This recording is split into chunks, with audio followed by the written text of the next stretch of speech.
comment gérer son énergie pour être plus productif tout au long de sa journée. Faut comprendre que dans une journée, on transite d'une tâche à l'autre. Donc, c'est rare où on va faire une action, une tâche pendant 8 heures d'affilée. Donc, c'est rare, c'est même jamais, je crois. J'ai jamais vu ça, en tout cas moi. Donc, on va faire plusieurs actions dans une journée. On a plusieurs tâches à accomplir, plusieurs choses à faire. Et des fois, ça n'a rien à voir. Les tâches, elles n'ont rien à voir l'une avec l'autre. Donc, on perd de l'énergie en passant d'une tâche à l'autre juste à cause de cette commutation transitionnelle, ce qu'on appelle. Donc, c'est ce passage d'une tâche à l'autre, d'un projet à l'autre, d'une action à l'autre. Donc, dans mon livre que je t'offre gratuitement d'ailleurs, qui s'appelle 10 habitudes simples pour être plus productif, que tu peux aller télécharger en cliquant sur la petite fiche juste ici ou bien en bas dans la description, il y aura un lien, tu mettras ton nom, ton email et tu vas le recevoir gratuitement sur ta boîte email. Donc, dedans, on parle de cette commutation transitionnelle et en fait, dedans, je te montre un tableau qui démontre que lorsqu'on est sur plusieurs projets et que quand on passe d'un projet à l'autre, il y a un pourcentage d'énergie qu'on va perdre en fonction de si on a 2, 3, 4 projets ou 2, 3 et 4 actions à la fois, donc sur lesquelles on va travailler toute la journée. Et du coup, pour éviter de perdre cette énergie-là, c'est sûr, il y aura toujours une perte d'énergie parce que tu sors de quelque chose et il faut rentrer dans quelque chose de nouveau. Donc, il y a toujours une transition, il y aura toujours une perte.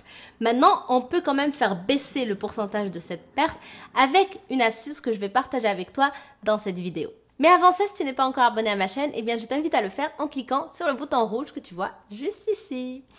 Donc, c'est quoi cette astuce? Elle me vient de Brendon Burchard qui dit il faut release the tension and set the intention. Release the tension, set the intention. Alors, qu'est-ce que ça veut dire?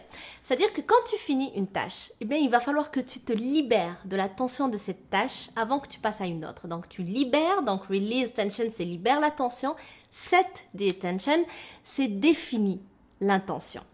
Donc, quand on finit une tâche, quand on sait que, par exemple, je sais pas moi, aujourd'hui, je suis en train de répondre à des emails, je réponds à des emails, je réponds à des emails, je réponds à des emails, j'ai fait ça pendant une demi-heure, 40 minutes, 1 heure, peu importe. Quand je finis ça, avant que je bascule dans quelque chose d'autre, je dois d'abord me libérer de cette tension qui a été créée avec les emails et que je redéfinisse l'intention de la nouvelle tâche que je dois faire. Donc, admettons qu'après les emails, ce que je dois faire, c'est par exemple réaliser un PowerPoint pour un projet quelconque. Donc, il faut que je me libère des emails, que ce soit clair dans ma tête que c'est fini cette tâche-là, que maintenant je veux une autre tâche. Donc, je vais redéfinir l'intention de la nouvelle tâche. Donc, au lieu que je passe de façon systématique des emails à la création de PowerPoint, je vais juste m'arrêter 2 secondes, 2 minutes. Je vais souffler un petit peu parce que normalement, déjà, il faut que tu fasses une pause entre chaque tâche. Mais si jamais tu passes d'une à l'autre, peu importe comment tu travailles, il faut aussi que juste tu prennes 2 secondes, 2 minutes où tu vas dire, OK, les emails, c'est fini. Je souffle. Je me libère de cette tension. Maintenant, quelle est l'intention que je veux avoir? Maintenant, je vais créer un PowerPoint. Donc, qu'est-ce que je veux? Et je m'imagine. Mon intention, ça va être de créer un joli PowerPoint de tant nombre de pages. Je veux que ce soit joli, je veux que ce soit inspirant, je veux qu'on voit le message que je veux divulguer à travers les images que je vais mettre, à travers les textes que je vais mettre. Donc, je vais imaginer un peu comment ça va se passer au fait le moment où je vais créer ce PowerPoint.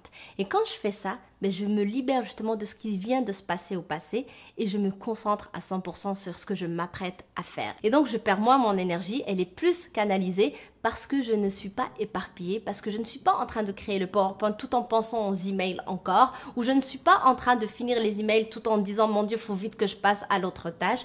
Donc, je libère l'attention et je redéfinis l'intention avant chaque tâches que je dois faire dans chaque transition que j'ai dans une journée. Donc j'espère que ça t'aide, je te remercie d'avoir regardé cette vidéo, c'est quelque chose vraiment qu'il faut appliquer, je t'invite à appliquer dès maintenant et si tu veux, tu peux revenir sur la vidéo tout simplement pour me dire ton avis, pour me dire ce que tu as ressenti dans ta journée, est-ce que tu as vu justement un changement, est-ce que tu as constaté que ton énergie était plus canalisée, que tu étais beaucoup plus focus.